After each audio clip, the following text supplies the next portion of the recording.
They had to make a judgment of who was going to be on the donkey of the day. They chose you. The Breakfast Club, bitches. Who's donkey of the day today? Well, Ed Sheeran, donkey of the day for Tuesday, April 13th goes to Officer Kim Potter, a 26-year veteran of the Brooklyn Center Police Department. 26 years. She also serves as police union president. Also sharing in this hee-haw this morning is the 46th president of the United States of America, the best and only option available to the worst president of all time, hence why he won Joe Biden. Oh, we have a lot to unpack here this morning, but not really because we've been here before, America. And I spell America Amerikka, and I'm not talking about Kim, Courtney, and Chloe, or Kim, Kylie, and Kendall. I'm talking about Ku Klux Crackers. Oh, this is a white supremacist country. Black people have been historically the lowest caste. The dominant white caste knows this, and they always remind us of such. See, there's a reality show that we all live in called Being Black in America. Some may call it a dramedy, definitely a thriller, absolutely a horror movie, never a lighthearted affair, because the things that happen to us in this country have us walking around with heavy hearts constantly. What did the late, great James Baldwin say? To be a Negro in this country is to... No, to be a Negro in this country and to be relatively conscious is to be in a rage almost all the time? Yeah.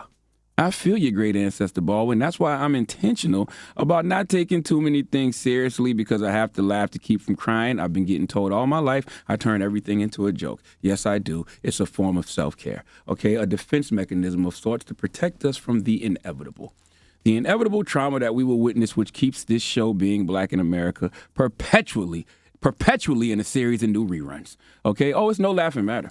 You know how hard it is to chuckle when nothing is funny, but you have to laugh at the absurdity of it all. Case in point, this situation with Officer Kim Potter. Your Uncle Charlotte, brother Leonard, I get on this radio and I tell y'all things, and you may or may not take me serious because of my lisp, but one thing I've been telling y'all is nobody plays dumb like a white person trying to deny injustice. I repeat, nobody plays dumb like a white person trying to deny injustice. Your latest example, Officer Kim Potter, not a rookie, has worked for the department for 26 years. 26! And she's head of the police union, is playing dumb. See, protesters in Minnesota were doing what they were supposed to be doing, and that's being angry. Okay, raising hell in a region, as the New York Times stated, in a region already at the center of a national reckoning over police officers' use of force against black people. New York Times, we need stronger language than use of force, okay? Let's say in a region already at the center of a national reckoning over police officers killing black people for no damn reason. Yeah, I like that. Because where Daunte Wright was killed by Kim Potter, 10 miles away, prosecutors in the courtroom completed the questioning of their witness of another killer cop, Derek Chauvin. Okay, very important to keep reminding y'all that he's the man we saw kill George Floyd. Now, Kim Potter has killed Daunte Wright and is playing dumb to deny injustice. How is she playing dumb? Well, let's go to CNBC with Shepard Smith for the report, please. Just miles from where George Floyd died, a police officer shot and killed a young, unarmed black man, reigniting outrage and inflaming tensions. Minneapolis, of course, was already on edge as the nation watches the murder trial of Derek Chauvin.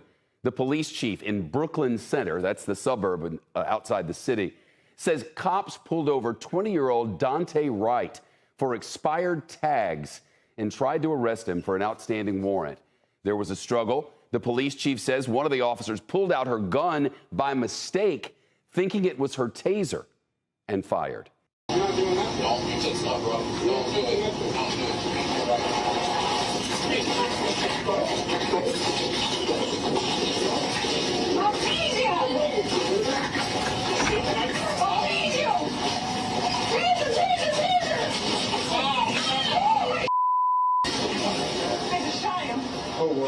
The protesters are back out on the streets tonight after a night of unrest in Brooklyn Center last evening.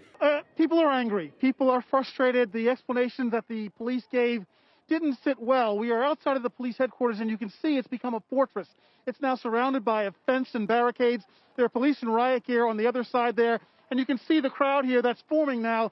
Last night, a lot of violence, a big confrontation. The police chief said they were being attacked by bottles and bricks and all kinds of objects, and that's why they retaliated. That's why they fired back with tear gas, flashbangs, and also rubber bullets. Bottles and bricks still better than bullets, okay?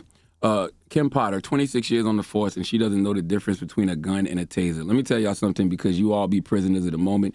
This excuse, this lie, It's used quite often. Okay, it's been used before. 2019, a police officer in Pennsylvania who never got identified because charges weren't filed because he shot a man named Brian Rowling. That officer said he mistook his gun for a taser. Hell, this happened in Minnesota before. 2002, a Rochester police officer who wasn't identified thought he was reaching for a stun gun and pulled his .40 Glock and severely injured a man named Christopher Atack. Okay, a refugee from Sudan. No criminal charges were filed against that cop. Tulsa, Oklahoma, Robert Bates, white volunteer sheriff's deputy, shot and killed an unarmed black man named Eric Harris who was being held down by other officers. Bates apologized for killing Harris and was sentenced to 4 years in prison. And Tulsa County had to pay $6 million to Harris's estate to settle a federal civil rights lawsuit. Should have came out his pension, if he eventually got one. But all of those people, mistook their guns. No, mistook their guns for tasers, a taser for guns. I don't know. They mistook their tasers for guns, whatever it was, okay? They claimed it was a mistake. And, let's not forget the most famous case, at least in my lifetime. Y'all remember a young brother named Oscar Grant, right? A killer cop named Johannes Mercelli testified at trial that he feared Oscar Grant had a weapon, so he reached for his stun gun, but mistakenly pulled his .40 cal as well, and he shot Oscar Grant while Oscar Grant was laying face down. In this situation, Johannes Mercelli was convicted of involuntary manslaughter and sentenced to 2 years in prison, and the department paid $2.8 million to Oscar Grant's daughter and her mother. Pennies for your life. Now, Robert Bates, who killed Eric Harris when it happened to him, he said, this has happened a number of times around the country. You must believe me. It can happen to anyone. Sure, maybe. I don't know. But it shouldn't. Okay, how is there malpractice in every professional industry except law enforcement? What's the definition of malpractice? Improper, illegal, or negligent professional activity or treatment. Police officers are rendering professional services which are resulting in injury, loss, loss of life, that is, and damage, yet they rarely, if ever, get held accountable. If I can kill someone and just say, my bad, how do I or anyone else watching this situation learn their lesson? Once again, you have to get rid of qualified immunity because these officers need to be sued directly, It needs to be their money and their pensions that contribute to these large payouts from the state and civil suits and the threat of jail time. When police officers are interacting with civilians, the two words that need to be on their minds is pensions and prison. If I know as a cop I could lose my pension or go to prison, I'd act right. But the reason they would never act right is because leadership in our country plays dumb. Leadership in our country downplays and minimizes these state-sanctioned killings of black people. Exhibit A, President Joe Biden, leader of the free world, vice president to the first black president, picked a black woman of color to be his vice president, friend of black people, corn pop, Mouse and all of them, was asked about Kim Potter shooting Daunte Wright, and this is what he said. Was it an accident? Was it intentional? That remains to be determined by a full-blown investigation. But in the meantime, I want to make it clear again, there is absolutely no justification for looting, no justification for violence. Oh, God. Peaceful protest, understandable. But we do know that the anger, pain, and trauma that exists in the black community in that environment is real. It's serious and it's consequential. President Biden, it should be there is absolutely no justification for police brutality, no justification for police violence against unarmed black people in this country. Why do we always call for the people to remain peaceful? Why do we always call for the people to remain calm? President Biden, cops are the ones not being peaceful. Cops are the ones not remaining calm. If the protests aren't peaceful, whose fault is that? Violence begets violence. If police officers were held responsible for these actions, then maybe the protests would be peaceful. But we know in this episode of America with 3Ks, that we've seen a million times, that regardless of who's in the White House, nothing is going to change. What happened to the George Floyd Policing Act? All the Democrats, who are championing this, Vice President Kamala Harris, Cory Booker, y'all should be front and center pushing this right now and calling these cops and their behavior out. I don't want to hear President Biden saying the question is, was it an accident? Was it intentional? That remains to be determined by a full-blown investigation. Blah, blah, blah. President Biden, stop white manning me. I'm telling you, white people have an innate ability, especially white men in positions of power, have an innate ability to play dumb when it comes to racial injustice. And boy, they give each other the benefit of the doubt and grace every single time. Look, I know policing is still local. DA's got to do the work. And I know Kim Potter is a local issue, but the George Floyd Policing Act is necessary. And at least it's something. That's all I want at this point, something. Somebody somewhere got to show me something, because the only thing going to happen to Kim Potter is this will be labeled an accident. No charges will be filed. She'll be fired and moved to a nearby jurisdiction and will not have to face any consequences for her malpractice. And people like President Biden will continue to show more concern for buildings than we the people.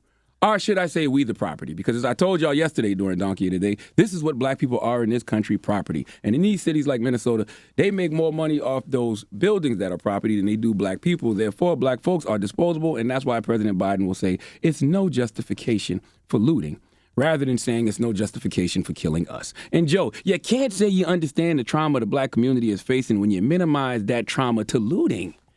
You know that's not what's happening. Black people are fed up, angry, and have every right to be. My therapist says feel your feels, okay? And black people, women, and men, you have every right to be angry and every right to express that anger.